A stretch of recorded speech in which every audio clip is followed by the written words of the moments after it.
Saludos cordiales, estudiantes. Comenzamos la clase acerca del modelo psicoanalítico humanista de Erich Fromm, la cual recordemos que tiene cierto tipo de premisas generales. En primer lugar, que este autor plantea que las características propias de nuestra especie, específicamente cuando nos referimos a la pérdida de ciertos instintos o el reemplazo de algunos instintos por habilidades racionales, generó una especie de separación entre nosotros con el resto de especies. Por lo tanto, esa separación generó que el ser humano se sienta solo. Y estos sentimientos han sido ahondados a partir del aparecimiento del capitalismo, puesto que al generar mayores industrias y mayor tecnología, los seres humanos fueron generando artefactos que le alejaban de la naturaleza, como el cemento o el concreto. Y asimismo, los dispositivos tecnológicos creados hacen que el ser humano se aleje más, no solamente de la naturaleza, sino entre los seres humanos. Entonces, quiere decir que esa especie de mayor tiempo que nosotros ganamos a partir de la creación de las industrias, tiempo libre me refiero, y también las facilidades en comunicación y en infraestructura, más allá de que ayudaron en un montón de aspectos y mejoraron un montón de elementos, de forma colateral hicieron que el ser humano se sienta más solo. Y esto se lo ve de una forma más clara en los países que son más industrializados. Entonces, este autor también planteó un grupo de necesidades, las cuales corresponden a 5. En primer lugar, la de relación corresponde a esa especie de apetito que tenemos los seres humanos de tener algún tipo de interacción y amor hacia el prójimo, el cual entonces puede traducirse o satisfacerse con la creación de amor maduro o relaciones de control y de dependencia respectivamente. Recordemos que estas últimas suelen ser complementarias, es decir, es común que se formen parejas a partir de ese tipo de situaciones. Por otro lado, otro de los apetitos comunes consiste en la trascendencia, es decir, que es necesario que, perdón, más bien, el ser humano tiene una especie de necesidad para llegar a realizar algún tipo de elemento, es decir, dejar algún tipo de huella que vaya más allá de su existencia. Por tal razón, se plantea que, en palabras más sencillas, los seres humanos tienen una especie de apetito por realizar algo importante de sus vidas. Entonces, esa especie de marca social o huella histórica se puede saciar de dos formas, mediante conductas destructivas o mediante la creación de cierto tipo de creación de vida o con algún tipo de hecho bondadoso. Entonces ahí nosotros podemos entender por qué mucha gente parece esa especie de apetito por lastimar a otros, por generar conflictos bélicos, o en conductas locales podríamos utilizar el término que se llama ser ñaña, porque lo más fácil para que la gente hable de ti o te recuerde es haciendo el mal, es decir, con conductas de destructividad. Ahora mire, un tercer apetito consiste en el arraigo, es decir, que tenemos un deseo inconsciente, porque estos son inconscientes, acerca de pertenecer a algún tipo de grupo, es decir, generar algún tipo de raíces con alguna nacionalidad, o formar parte de cualquier otro tipo de clan humano. Entonces, quiere decir, o sea, que también este es otro de los apetitos que tienen las personas. Es decir, o sea, que estos deseos explicarían un montón de la conducta. Vamos con el cuarto. Fromm plantea que también los seres humanos tenemos una especie de necesidad por el sentido de la identidad. Es decir, o sea, que tenemos una especie de empuje hacia identificar las características que nos definen como seres humanos. Es decir, o sea, que son conductas que nos sirven para distinguirnos unos en comparación con los otros. En términos más sencillos podríamos mencionar que es una especie de necesidad de identificarnos como una persona independiente y distinta a los otros. Es decir, asimismo como tenemos una especie de apetito por ser parte de un grupo, también este autor planteó que tenemos cierto tipo de empuje por reconocer nuestras diferencias.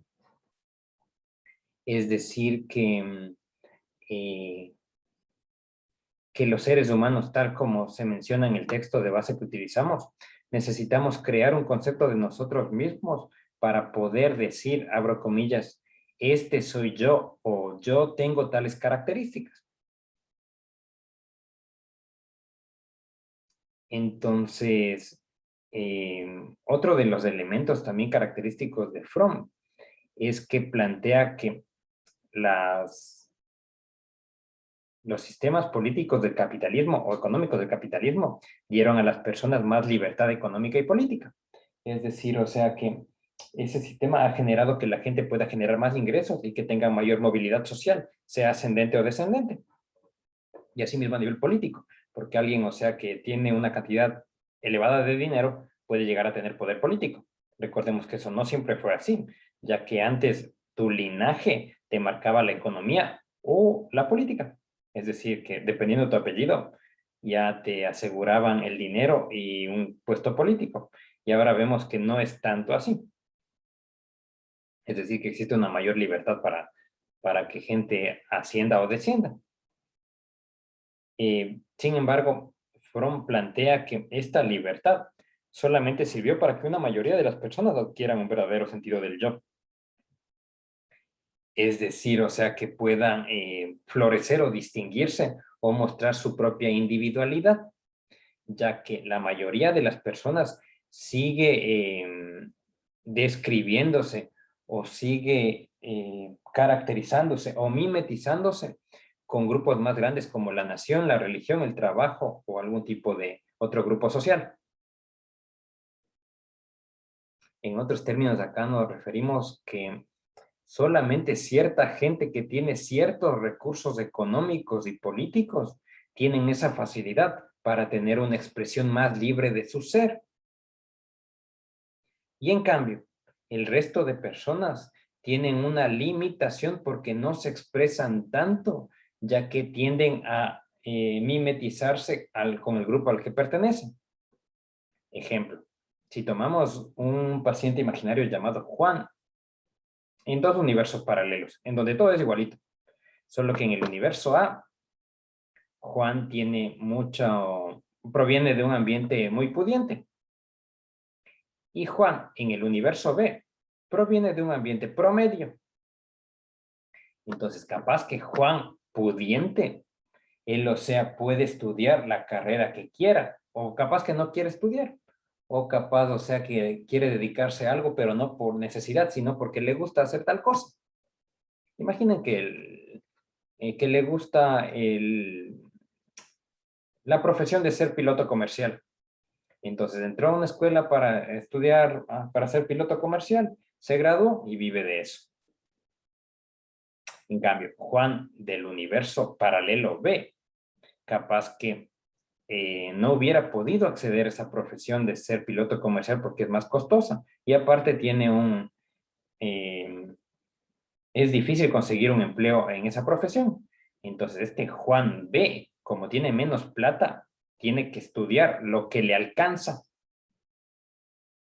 Entonces, por más que él hubiera querido ser piloto, esa individualidad está siendo frenada por una condición social. Es decir, que eh, la libertad económica y política ha servido para que solamente algunas personas exploten o sacien totalmente su sentido de identidad, o sea, que se sientan libres o que se expresen libremente sin mayores preocupaciones. En cambio, el resto de mortales, según Fromm, no puede expresarse o actuar de una forma más libre porque tiene que preocuparse en qué va a comer y no perder su trabajo. Y finalmente, nos plantea que los seres humanos necesitan algún tipo de norte o guía. él le llama necesidad de estructura orientadora. Es decir, que también identificó que a nivel inconsciente los seres humanos necesitan estabilidad y sobre todo saber qué van a hacer de sus vidas. Porque sin eso, según este autor, los seres humanos estarían confusos y serían incapaces de actuar de una manera coherente y hacia algún fin. Entonces, podríamos poner como un ejemplo imaginario a nuestra paciente Sandra, en donde imaginen que tiene 30 años y por alguna razón no tiene un norte, o sea, no sabe qué hacer de su vida. Entonces, quiere decir que por más que esté satisfecha su necesidad de relación, o sea, se lleva bien con su pareja o sus parejas, que ya ha hecho algo importante, porque imaginen, o sea, que ella considera que ha hecho algo trascendental. Asimismo, pertenece a un grupo, o sea, tiene satisfecha la necesidad de arraigo, y asimismo se siente libre. Pero si Sandra no encuentra ese norte o ese sentido de vida o ese propósito vital, según Fromm, va a tener una necesidad insatisfecha. Entonces, en términos más llanos, esto quiere decir que todos los seres humanos necesitan algún tipo de orden. Entonces, ejemplifico lo opuesto. Podríamos pensar en la metáfora de una hoja que se cae de un árbol y entonces ven que se va moviendo en base a la dirección del viento. O en términos más coloquiales podríamos decir, esa hoja se mueve a lo que surja. Entonces, si el viento le lleva para un lado y vamos para allá. Si en cambio viene un viento y te dice, bueno, vamos a tal fiesta y vamos para la fiesta. Hasta que venga otra persona y te diga, no, ¿saben qué? Vamos mejor a cenar y vamos a cenar, porque se hace lo que surge nomás. Entonces, Fromm plantea que aunque cierta libertad o flexibilidad nos sirve para que aflore nuestro sentido de identidad, también nosotros necesitamos tener una guía. Es decir, que si volvemos a la metáfora de la hoja, un indicador de salud no solo sería que la hoja a veces se deje llevar por el viento, sino también que tuviera una especie de velas o timón para utilizar ese viento para que le dirija a cierto tipo de dirección a donde quiere llegar. Ejemplo, tomemos ahora el caso de un barco, los barcos de velas. Ven entonces que esas embarcaciones toman el impulso del viento, pero no es que van a donde surja nomás el viento, sino que ellos le van moviendo a las velas para que les impulse al lado en donde les conviene llegar. Y en cambio, si el viento está yendo en contra, entonces retraen la vela para que entonces no retrocedan. Y entonces esperan a que el viento cambie y ahí sí entonces despliegan la vela para que, o sea, no se les modifique su destino. Volviendo a la hoja, sería entonces que no solo se deja llevar, sino tiene una especie de volante en donde dice, bueno, no me interesa por tal lugar, entonces me espero nomás al siguiente viento. Y volviendo a nuestra paciente Sandra, sería que si ella tiene satisfecha esa necesidad, va a hacer, si es que cuando surge algo y le conviene, lo hace. Perdón, cuando surge algo y le conviene y apunta a sus objetivos a mediano y a largo plazo, lo hace. Pero si surge algo que puede que le haga bien a corto plazo, pero le va a retrasar a mediano y a largo, entonces retrae la vela y no hace lo que surja nomás, sino por más que surja, no lo hace. A breves términos, acá hemos visto que estas necesidades son 5. Bueno, y esta última también se le llama marco de orientación según algunos autores. Por otro lado, también es importante mencionarles, siempre y cuando esto funcione. Ya.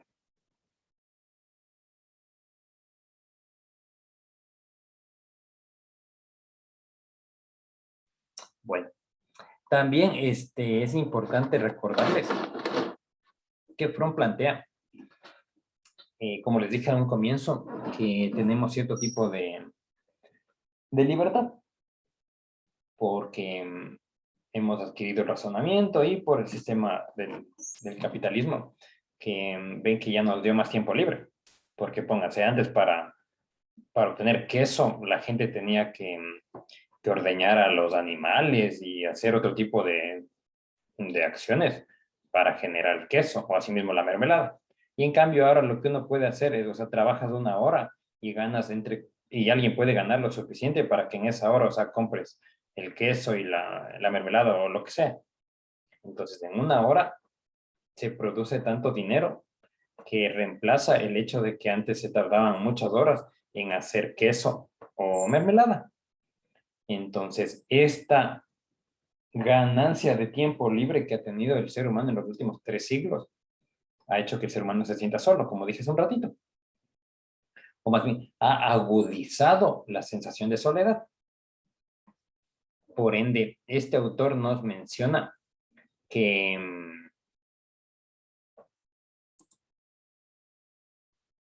existen varios caminos para que el ser humano huya de esta soledad. Se explicaría así. El ser humano, al tener más tiempo libre, por ende se siente más libre. Entonces, exagero, ya no nos sentimos como esclavos que tenemos que trabajar mucho para alcanzar lo mínimo necesario para comer. Pero el problema de esa libertad es que nos hizo sentir más solos. Entonces, Fromm plantea que hay un peso de la libertad o hay un efecto colateral de esa libertad.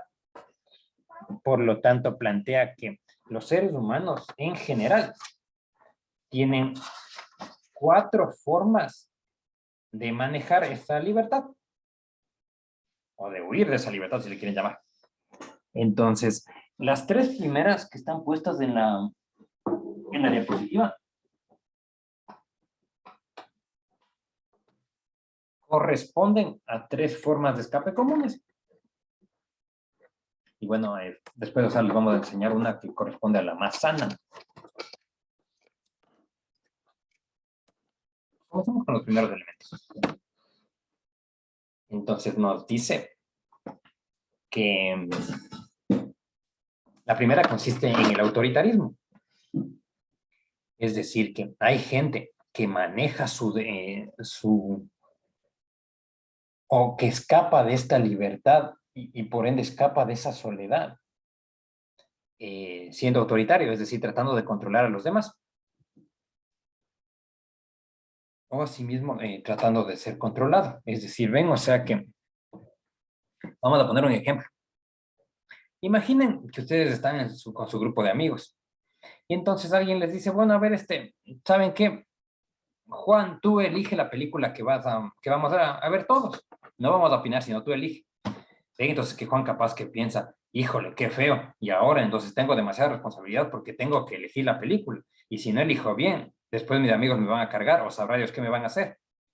Entonces, este poder o esta libertad de decisión acerca de la película es muy grande, pues. Por eso, entonces, más bien, lo que puedo hacer es, o sea, deslindarme de esa responsabilidad y aceptar lo que diga el grupo. Entonces, Juan podría decir, no, lo que ustedes nomás quieran. O, no, yo no tengo problema de ver cualquier película. Entonces, fíjense que esa es una forma como, en este caso, Juan se está eliminando o está controlando o evadiendo esa libertad a través de conductas de sumisión o de ser dominado. Entonces, así mismo, ven, o sea que una persona puede negar o puede huir de su libertad si es que nosotros le quitamos la libertad a otro. Pónganse un ejemplo imaginario de Sandra, que es mamá.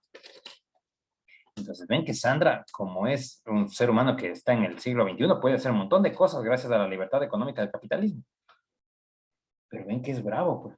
O sea, es muy difícil, o sea, o es muy costoso pensar que Sandra puede hacer de su vida lo que quiera. Entonces, un mecanismo de huida es que Sandra se convierte en una madre muy controladora.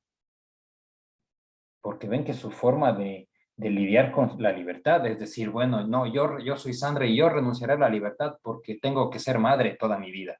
Y entonces no voy a ser Sandra amigas o Sandra, no voy a tener otro tipo de roles porque, o sea, voy a controlar a los otros.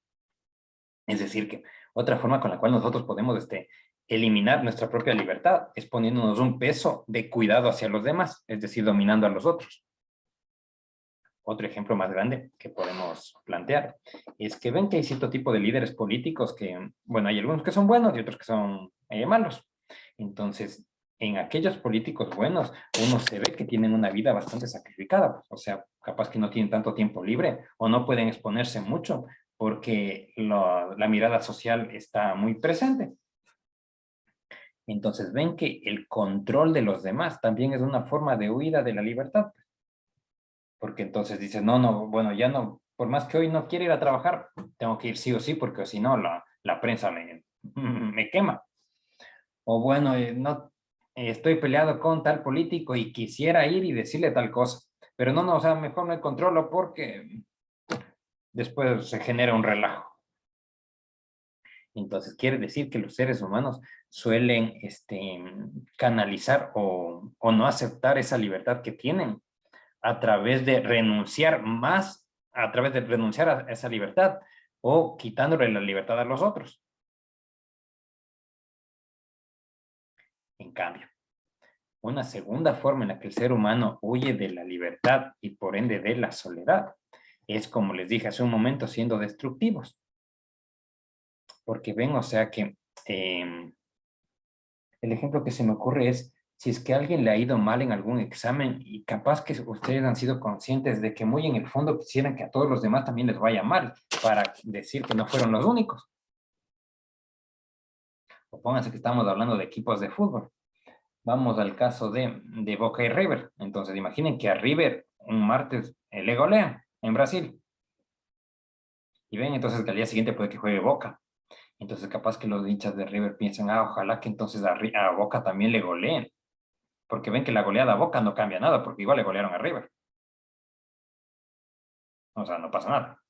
Pero ven que el hecho de que uno vea que el otro también está recibiendo algo malo o que le está pasando algo, alguna situación desagradable, es una conducta destructiva.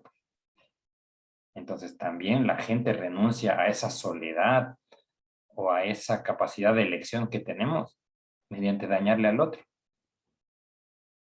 Un tercer ejemplo. Piensen en alguien, o sea, en una persona que está haciendo algo nuevo. Imaginen que está tratando de descubrir un nuevo dispositivo. Por ejemplo, estamos en un país, en un planeta imaginario en donde hace 50 años, no, hace varias décadas, pongamos. Una persona hizo una cámara de fotos bastante rara que solo sacaba fotografías de los perfiles, pero no de los colores. Es decir, o sea que no, eh, era como que sacaba solo de los perfiles, o sea, solo, imaginen una cara feliz y amarilla, del color amarillo, o sea, esa típica cara de emoticones. Ven que esa fotografía, ese dispositivo solo le sacaría la imagen de la línea redonda alrededor y los ojos y la sonrisa, pero no captaría el color amarillo, no captaría ningún color, solo los contornos. Entonces, alguien con el mecanismo de escape de destructividad sería ñaña con ese invento. Diría, no, pero es una torpeza, no, pero qué mal, sabrá Dios qué cosa vomitaría. Y si ustedes se fijan, les estoy hablando de un descubrimiento que se llama ahora fotocopiadora. Inicialmente era una cámara de fotos, pero no funcionó ahí, sino que le llevaron a otro ambiente y ahí sí entonces se convirtió en una de las herramientas más utilizadas en las empresas modernas. Entonces, quiere decir que cuando ustedes vean comportamientos ñañas, según este modelo, se responde es porque esa persona está muy sola y tiene mucho miedo de la libertad.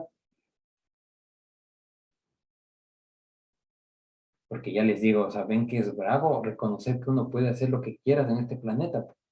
O sea, que no tienes ninguna obligación de vivir en el país en donde estás, que no hay ninguna obligación de que uno interactúe con la gente con la que está interactuando, Es decir, o sea que el ser humano tiene una libertad más grande de la que cree. Y eso es bravo, es feo, porque en este modelo estamos viendo que al más libertad, te alejas más del ser humano y de la naturaleza.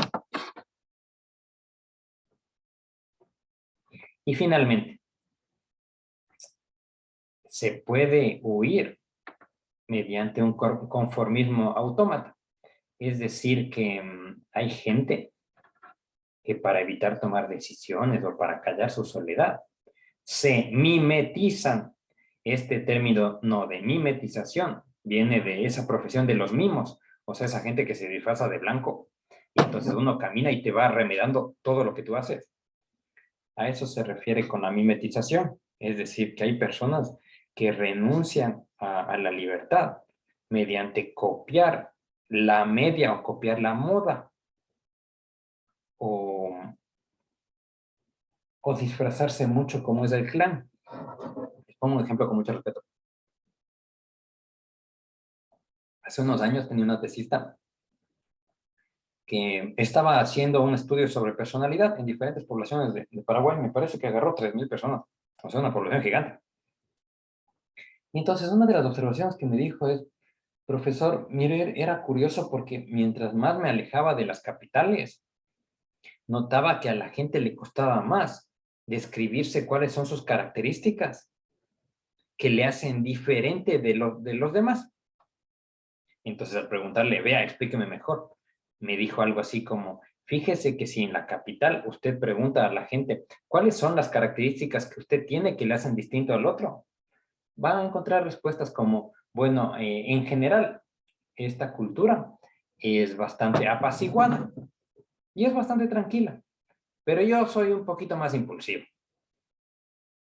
Entonces, esta es una respuesta que te daría alguien de la capital, porque identifica cuáles son las normas de comportamiento comunes y encuentra cuáles son las normas distintas que tiene esta persona en comparación con lo común. Y me dijo que a medida de que se alejaba de la capital, encontraba que esta habilidad les costaba más, hasta llegar a un punto en donde habían poblaciones en donde la gente se describía de una forma que era igualito a lo de la sociedad, o sea, al ciudadano paraguayo promedio. Y era, vea, eso es medio difícil encontrar, pues. Es decir, que había una dificultad en diferenciar que una cosa son las características más comunes de la población, en este ejemplo que me voy a inventar de Chile, y otra cosa es el ser humano que nos está respondiendo. Seguramente en algunos elementos de este chileno se asemeja a su cultura, pero van a haber otros en donde va a tener ciertas diferencias. Entonces, eso es conformismo autómata. Es decir, que hay personas por diversas razones históricas, sociales, políticas, económicas, como le quieran llamar, pero que tienden a tratar de comportarse como el resto o defenderse como lo hace el resto, como una especie de cardumen. Tomemos un siguiente ejemplo. Imaginen que tenemos un muchacho que está inseguro de la forma de vestirse. Entonces le podría llamar a sus compañeros antes de ir al boliche, tipo, socio, ¿cómo te vas a vestir? ¿Y de qué color va a ser el jean? ¿Vas a ir abrigado o no vas a ir abrigado? Y entonces, en base a esa mimetización, nuestro paciente Juan está renunciando a su libertad, porque ven que Juan puede irse como quiera, bueno, dentro de las leyes de cada país, ¿no? Pero, o sea, puede irse con un color verde, azul, rojo, es decir, o sea, no está obligado sí o sí a tener un uniforme para irse al boliche. Y entonces ahí nosotros vamos pillando que en general los seres humanos, por esta cuestión biológica curiosa que tenemos, solemos renunciar a nuestra libertad, sea con el control hacia los otros o dejando que nos controlen. Eh, agrediendo a los otros para, o sea, mostrarles nuestra frustración, tipo, me siento tan solo que voy a vomitar odio apenas alguien dé alguna idea que sea distinta a la que yo pienso. Redes sociales. Y lo tercero es, o sea, mediante disfrazarme de la media, vestirme igualito que los otros, pensar igualito que los otros, no debatir, callarme y seguir en el mismo relajo. Entonces, Fromm plantea que hay otra forma de aceptar nuestra libertad, que es la libertad positiva. Es decir, déjame revisar la punta que traje por acá. Sí, que se refiere a que los seres humanos pueden aprender una cuarta forma, pero que no es escape, sino es una aceptación, la cual consiste en que el ser humano tendría que expresarse de forma espontánea, tanto sus pensamientos como sus emociones, y solamente y a través de ese ejercicio diario, estará cerca de llegar a este estado de la libertad positiva. Es decir, póngase que Juan es autoritario, tiene destructividad o es autómata, cualquiera de estos tres. Y le decimos, vea Juan, hay otro camino. Entonces usted trate de liberar de forma espontánea sus pensamientos y sus sentimientos. Entonces capaz que en el comienzo Juan es muy desinhibido o a veces peca y habla de más. Entonces se enoja y en vez de decirle, ¿sabe qué? Estoy enojado, conductor, porque frenó de golpe, va y puede que le agreda verbalmente al conductor. Entonces quiere decir que es normal que en las primeras etapas exista cierto tipo de errores y uno entonces en vez de expresar cierto tipo de enojo, expresa un odio que tienes hacia otro. Es decir, o sea, que rematas contra alguien inocente o no tan inocente. Pero Fromm nos plantea que ese es el camino. En un comienzo se va a equivocar. O sea, va a hablar de menos o va a hablar de más. Pero la cosa es que por ahí tiene que ir este paciente Juan. Es decir, aceptando primero que usted está solo y se va a morir solo y no pasa nada porque así somos seres humanos. Y también expresando más lo que piensa y lo que siente. Y al comienzo entonces se va a equivocar porque puede que genere relajos. Pero el punto es que ese es el camino. Porque cuando usted se logre vaciar esa, entre comillas, bronca que tiene por dentro, y cuando logre vaciar, entre comillas, ese baúl de pensamientos reprimidos que tiene, va a llegar a un punto en donde ya no tenga eso acumulado. Entonces, cuando le enoje a una persona, usted le va a expresar su enojo, pero no va a rematar, porque ya no tiene que rematar, porque ya ha vaciado esos baúles de pensamientos reprimidos o emociones reprimidas. Bueno, a ver, y los últimos elementos que tenemos por acá.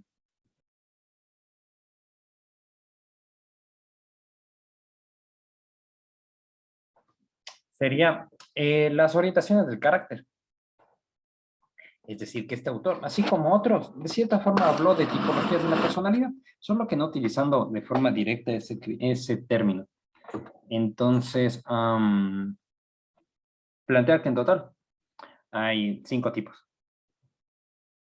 El primero corresponde a carácter o a personalidades, por eso está la línea P.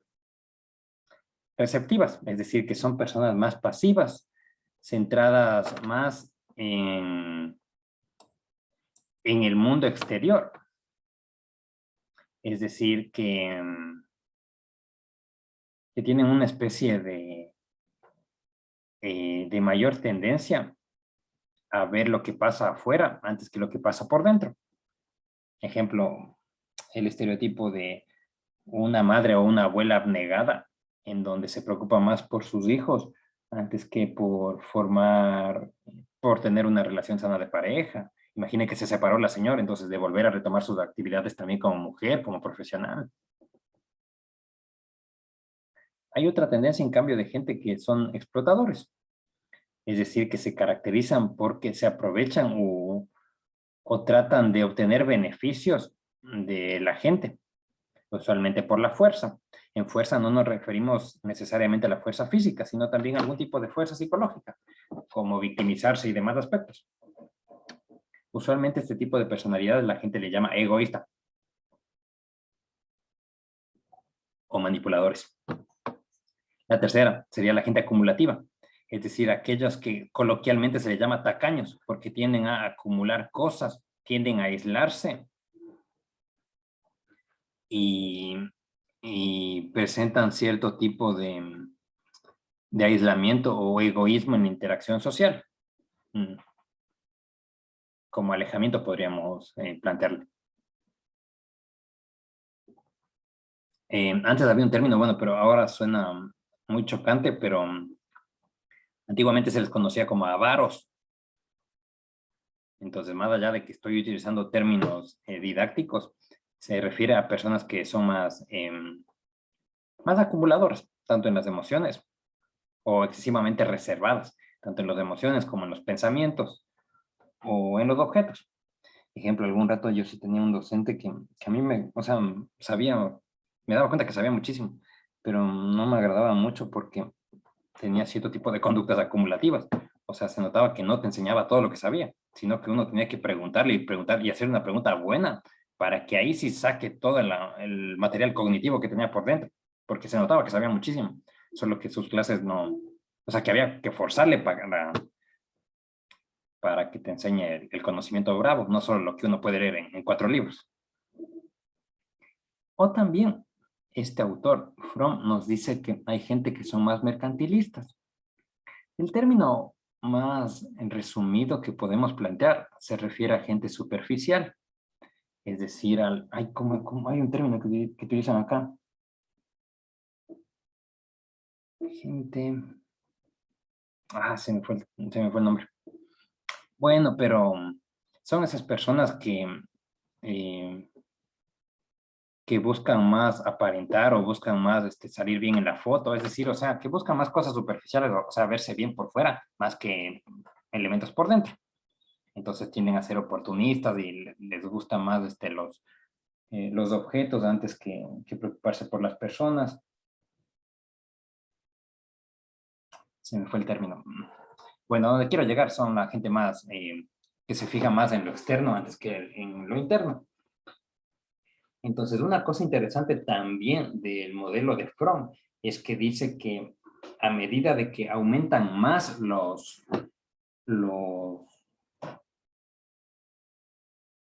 procesos de industrialización, tiende a generar seres humanos con mayor cantidad de estas características. Es decir, gente más egoísta, gente más superficial, gente más explotadora o más receptiva. Porque como les digo, la tecnología nos ayudó mucho, pero el problema es que nos hizo sentir cada vez más, nos hace sentir cada vez más solos. Y eso es lo que está generando este relajo en la gente. Y finalmente nos dice, vea, no todo es malo, porque también hay un grupo de gente, o usted puede formar su carácter a nivel productivo.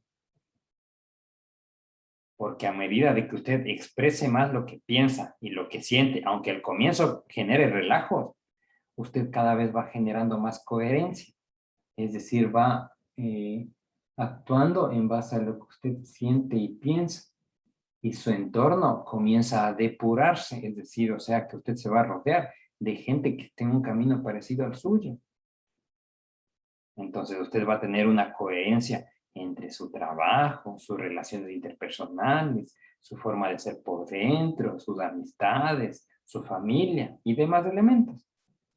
Entonces, así como si nosotros no nos reprimimos lo que pensamos y sentimos, también vamos a reconocer ese apetito de la socialización que tenemos. O sea, que da gusto estar con ciertas personas. Y asimismo, si no reprimimos las emociones y pensamientos, encontramos ciertas normas que son guías morales. Es decir, tenemos comportamientos éticos. Y si, enfatizo, si no reprimimos ni emociones ni sentimientos, nos damos cuenta que da gusto ayudar a los otros, o sea, ser útil o hacer algo que les sirva a los demás, no solamente conseguir una ropa que a la izquierda tenga el nombre de alguna persona, sino hacer, no estoy diciendo que eso sea fácil ni que sea algo menor, sino que digo que si uno es más coherente, tiendes a buscar o tiende a aflorar ciertas necesidades de ayudar a los demás. Entonces, ahí Fromm nos diría, por eso es que esa gente que es coherente, capaz que no le ve que sea muy ostentosa, ni que sea muy aislada, ni que sea explotadora ni receptiva, sino la gente más coherente son personas que están más en paz o que están más en plenitud. Y eso, ¿usted cómo puede conseguir? Nos diría Fromm. Seguramente usted, quienes nos oyen, pertenecen a las 4 primeras, pero Fromm, si estuviera vivo, capaz que nos diga, no se preocupe, ese es el camino, o sea, la espontaneidad, para poder llegar a tener personalidades productivas. Sí. Y finalmente, este modelo, siempre y cuando esto funcione, no funciona. Ah, sí, ahí está.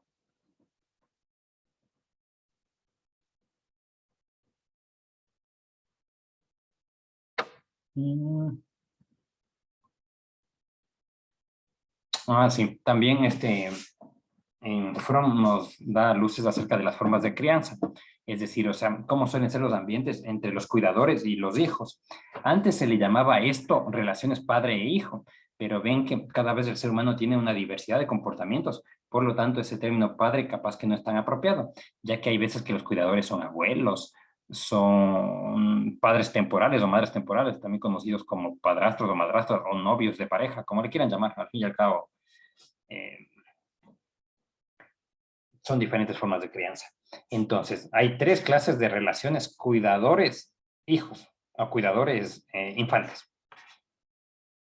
Entonces, la primera se refiere a aquellas que se basan en el amor, es decir, que son aquellas diadas, o sea, cuidadores infantes, que se caracterizan porque mutuamente se respetan sus espacios y se plantean afecto. Es decir, o sea, que no es que se acaparan, ni, o sea, no es que mutuamente se acaparan, o tampoco es que se olvidan mutuamente, sino que, o sea, tienen una relación, pero guardando la independencia de cada uno.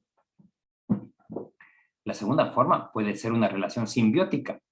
Este término proviene de la biología, ya que simbiosis es una relación entre dos elementos que se necesitan mutuamente para existir. Ejemplo, el ser humano con las bacterias del intestino que tenemos, o sea, el ser humano y esas bacterias en nuestro intestino tienen una relación simbiótica, porque si al ser humano le sacan esas bacterias, se muere. Y a esas bacterias, si le sacan de nuestro intestino, también se mueren.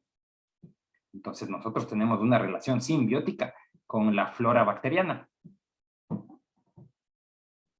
Entonces, Fromm plantea que hay diadas, cuidadores e infantes que tienen relaciones simbióticas, es decir, o sea que no hay una diferencia entre el uno y otro porque son muy pegados. Comúnmente eso es llamado de forma coloquial como mamitis o papitis, algo así he escuchado.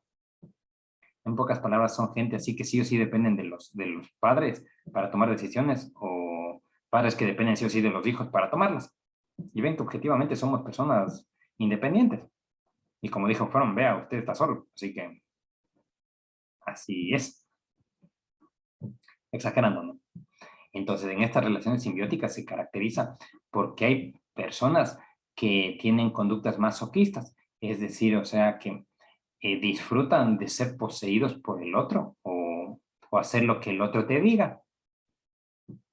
Y en cambio el otro tiene conductas sádicas, es decir, controlar al otro. Entonces puede ser una mamá que es sádica con su hijo y su hijo es masoquista con la mamá, porque es simbiótico. O al revés, un hijo que es sádico hacia su mamá, porque el hijo toma las decisiones y la mamá, en cambio, o sea, hace todo lo que el hijo quiere, capaz que porque se siente culpable por haberse divorciado, y entonces le consienten todo. Esta es una relación simbiótica, y como ustedes pueden identificar, es patológica, porque al ser humano le está privando de la libertad. Inclusive en este último ejemplo, la libertad de la frustración, porque ven que los seres humanos también tienen que aprender que no todo lo que quieren consiguen, pues. Entonces, si tenemos un niño de padres divorciados y que ambos se sienten culpables y que le dan todo lo que quiera, le están privando de la frustración. Y eso estamos aprendiendo que genera un relajo. Y asimismo, hay otra forma de relacionarse entre los seres humanos, que es la de retraimiento y destructividad. Es decir, que hay entornos en donde se caracterizan porque tienen distancias entre ellos. Es decir, sería lo opuesto a las relaciones simbióticas, porque en lo simbiótico es que tenemos dos seres humanos que están pegados. Y acá es que están demasiado lejanos. Me gusta utilizar este símil para que se entienda. Ven que nuestro planeta está en una posición apropiada con el Sol, porque estamos tan cerca para sentir su calor, pero no tanto como para quemarnos. Entonces, miren, Venus estaría presentando una relación simbiótica con el Sol, porque está tan cerca que se quema. O Mercurio está tan cerca que se quema. Y en cambio, el tercer tipo, que se llama retraimiento destructividad, correspondería a la relación Marte con el Sol.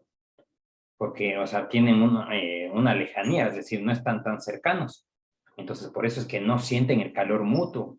A nivel de estas relaciones de familia, quiere decir que están tan lejanos que no sienten mutuamente qué es lo que le pasa, si está contento o triste o lo que sea. El estereotipo que se nos viene a la mente sería, imaginen una familia con mucho respeto de personas del típico perfil de personas que corresponden a las Fuerzas Armadas. Ojo, enfatizo que es solo un ejemplo didáctico y respetuoso. Entonces, capaz que ahí hay tanta distancia entre ellos que no sienten cuando uno está feliz o cuando uno está triste. No vamos a negar, o sea, que capaz que da gusto porque no hay tanto relajo y todo desorden. Pero el punto está en que hay tanta distancia que impide sentir la emoción del otro y por lo tanto formar un vínculo cercano. Acá quiero enfatizar que no nos referimos a distancia física necesariamente. No es que el uno vive en una pieza y el otro en otra, sino en distancia emocional.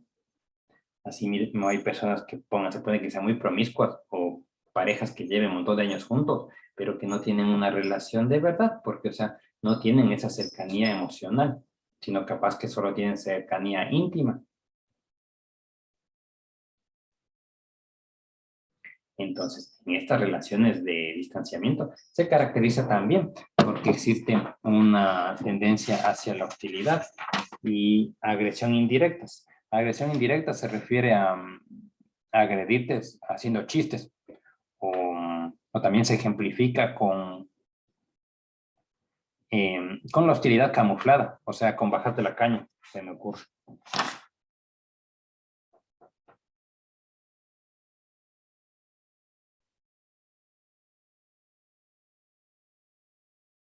Bueno, otro aspecto que también quiero mencionar acá sería a nivel patológico. Miren, entonces, quiere decir que Fromm hace una lectura que explica la personalidad a partir de los elementos sociales, ¿cierto? O sea, la economía, la política y las industrias generaron tal cosa. O exaltaron esa soledad humana. Ya, muy bien, chévere. Entonces, miren, quiere decir que nosotros para entender lo que les voy a decir, necesito que se imaginen una línea horizontal, o sea, una campana de Gauss o una distribución normal, en donde en la parte media va a estar el desarrollo normal de la gente. O sea, es normal que la gente se sienta sola, es normal que la gente tenga miedo a la libertad y utiliza los tres mecanismos de huida. Eso es lo normal. Entonces nos dice, miren que existen sociedades en donde se ha aumentado tanto el sentimiento de soledad y es tan pesada la libertad o es tan grande la libertad que tiene la gente que eso ya le hace mal, pues. Entonces pónganse que viviríamos en un país en donde tenemos que trabajando 3, 4 horas ya tenemos lo suficiente para vivir y si trabajamos más entonces podemos comprarnos cosas de lujo y así. Imaginen que vivimos en una sociedad así. Uno de forma inocente diría, qué gusto, ¿no? Pero alguien que medio entiende la teoría de Fromm diría, vea, no tanto. O sea, puede que dé gusto porque no se va a morir de hambre. Pero acuérdese que a medida que tenga más cosas, usted va a querer más cosas. Y eso no es problemático. Lo problemático es que usted se va a seguir sintiendo más solo y, y va a tener más conductas destructivas.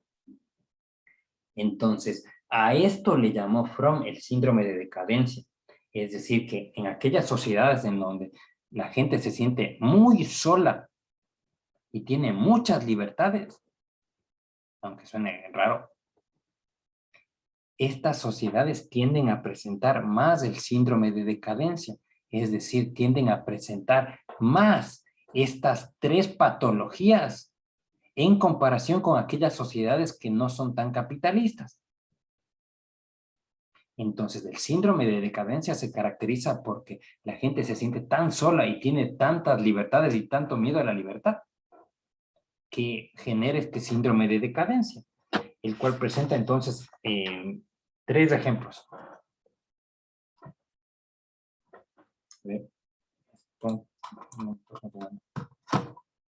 Tres ejemplos. El primero se llama la necrofilia. Necrofilia. Esto entonces etimológicamente significa amor a la muerte. Entonces, necrofilia se le puede entender como la tendencia a querer copular con cadáveres. Pero según Fromm, necrofilia también se puede entender como, o sea, necrofilia en la teoría de Fromm significa otra cosa. Significa entonces un amor hacia la muerte o una admiración hacia la muerte o una admiración hacia el mal. Es decir, entonces que cuando las condiciones ambientales se atrofian, es decir, hay tantas industrias y tanta soledad y tanta acaparación de objetos, dice entonces que los seres humanos tienden a sentir más rencor y más bronca hacia otros seres humanos. Es decir, entonces necrofilia significa en esta teoría odiar a la humanidad, ser racista, que te agraden los conflictos, que te agraden las guerras, tener conductas que provoquen peleas, o sea, ser ñaña. También la gente que tiene necrofilia le va a gustar ver el derramamiento de la sangre, o sea, van caminando y hay un choque y entonces de ahí están sacando fotos o pasándose esas fotos morbosas de gente, de cadáveres o cosas muy chocantes. Es decir, que también la gente con necrofilia va a sentir aprecio por la aniquilación, el terror, la tortura, es decir, todos esos tipos de elementos que generen una destrucción o algo malo, entre comillas, son síntomas de necrofilia. Entonces, estas personas son grandes defensores de la ley y el orden, les gusta hablar de enfermedades, de la muerte, y sienten fascinación por la suciedad, la descomposición también. Prefieren la noche al día. Y, claro, inclusive esto puede verse también a nivel de ciertos estilos musicales, porque ven que hay algunos que se caracterizan porque generan unas especies de admiración hacia la muerte, hacia la maldad, hacia el dolor o hacia la destrucción. Entonces Fromm nos dice, en respetando cada uno de los géneros musicales, vea, por algo es que la gente se viste de negro, o por algo es que la gente se tiene más fascinación hacia demonios o hacia cosas malvadas, en comparación con cosas que son distintas. Entonces Fromm nos dice, todos tenemos derecho a admirar lo que queramos, pero el hecho de que tengas algún tipo de admiración mayor hacia los colores negros, o sea, de ropa, o hacia elementos oscuros, o conductas de discriminación por tonos de piel, son indicadores de que usted está presentando necrofilia. Otro componente de este síndrome de decadencia sería que, va de nuevo, la industrialización aumentó la soledad y la libertad y por lo tanto este miedo a la libertad fomenta que la gente presente otro de los componentes del síndrome de decadencia, que consiste en el narcisismo maligno. Es decir, son personas que están demasiado concentradas en sí mismos y que no se limita solamente a admirarse, por ejemplo, en el espejo, sino que le lleva a tener una preocupación excesiva por ellos mismos, como la hipocondría. O sea, enterarse que a alguien le duele la muela y mágicamente sentir que le duele la muela a esta persona también. O el narcisismo maligno también se expresa porque presentan una preocupación obsesiva por su salud.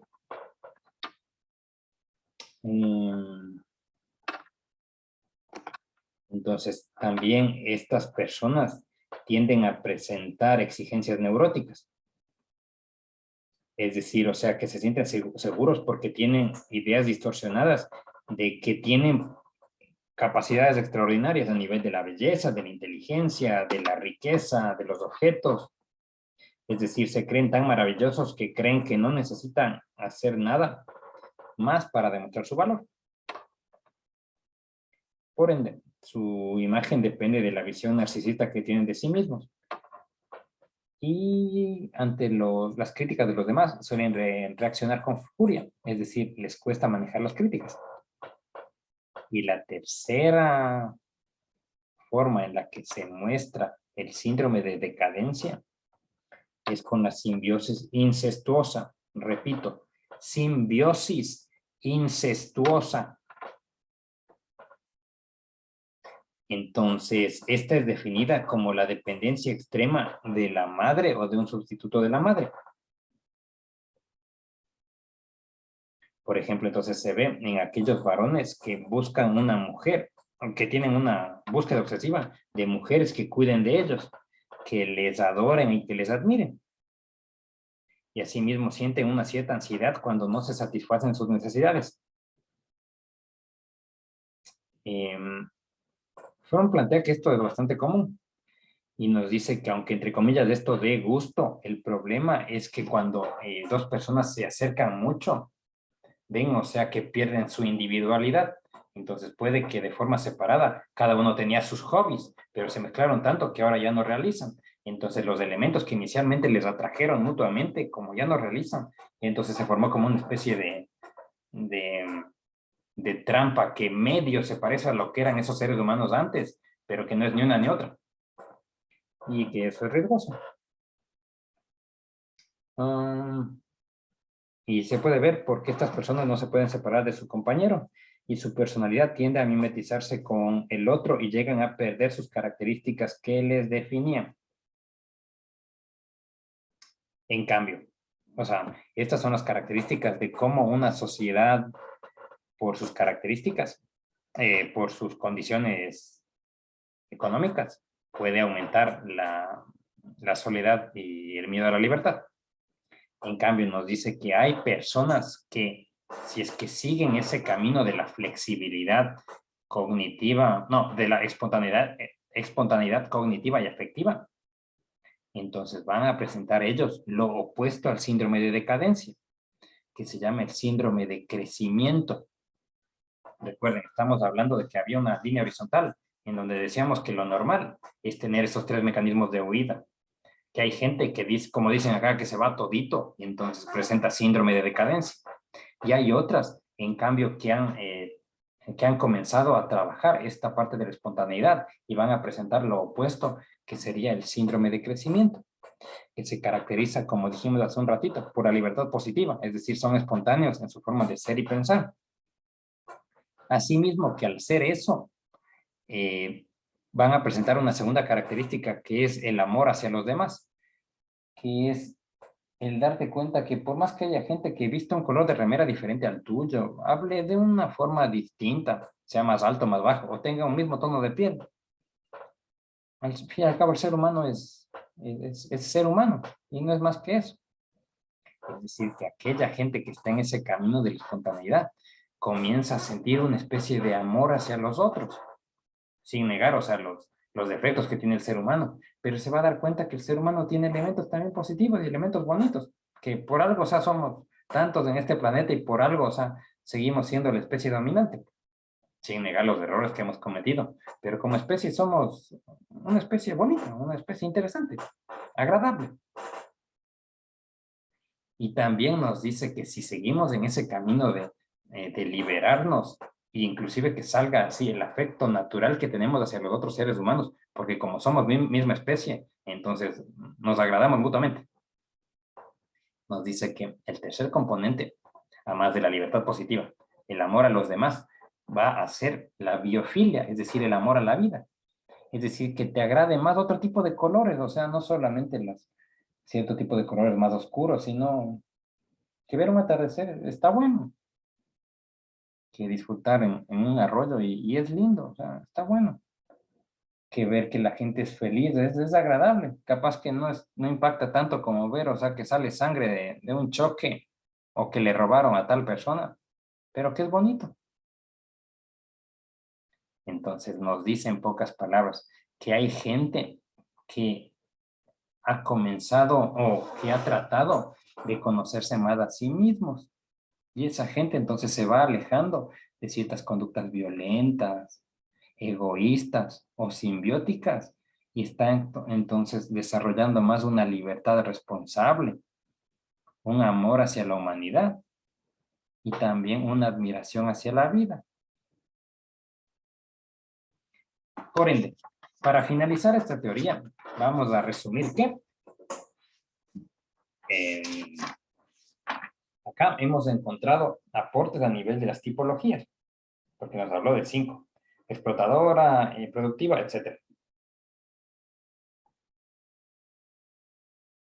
También nos dio luces a nivel de las patologías, porque nos habló de del síndrome de decadencia. A nivel de las etapas del desarrollo no hubo aportes.